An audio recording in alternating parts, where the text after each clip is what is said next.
Hello. So today we are going to be looking at a letter string. So we've got two sounds that we are blending together.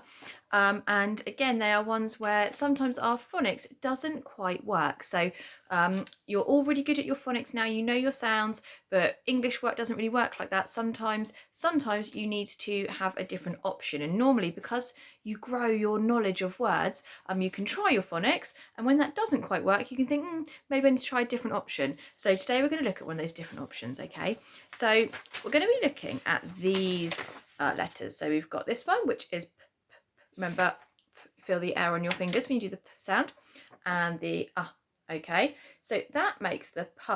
If you saw that in a word, you would sound it out as pa, okay? Pa.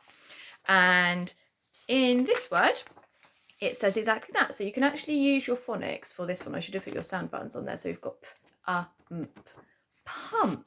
So that does make the sound. The letter U does make the sound in that one, pump. Okay. But sometimes when you have the P and the U sound actually makes more of an sound. Okay. And it's going to be more in your reading and then your spelling when you're trying to sound out the words that you do need to remember that it's not always the sound. So here is a word here, and if we were sounding that out with using our phonics, we would do the put, okay? But that isn't the word put, okay? Because that is the word put. And you can hear the U letter. The U letter makes more of an sound in that one. So that is the word put, okay? Put.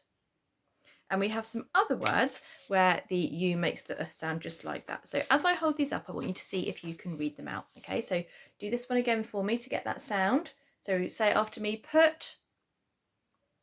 Okay, good. So now we have this one, which is the word push. Push. And again, if we used our phonics and we sounded that U there as an we would end up with push.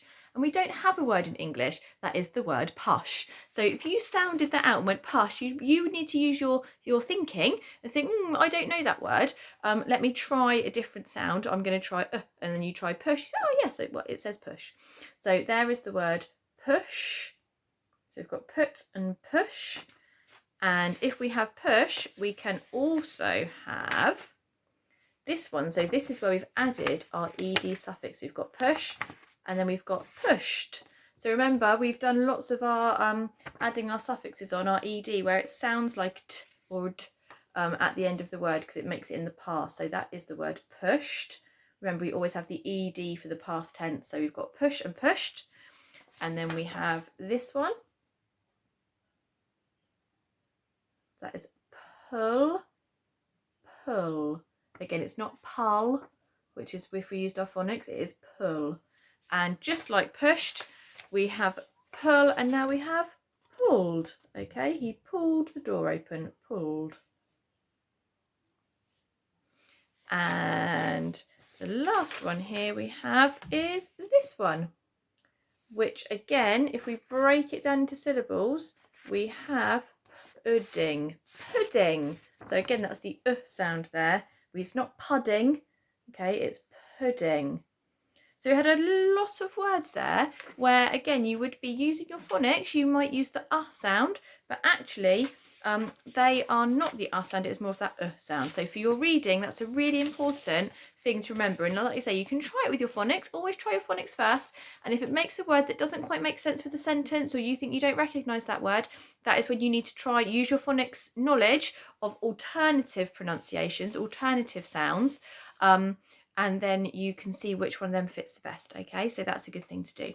So using some of those words, you can maybe go back and write them down, or pause the video now and see if you can write those words down. So write push and pull and pudding and put, and then try and put them into a sentence. Okay, so here's my sentence.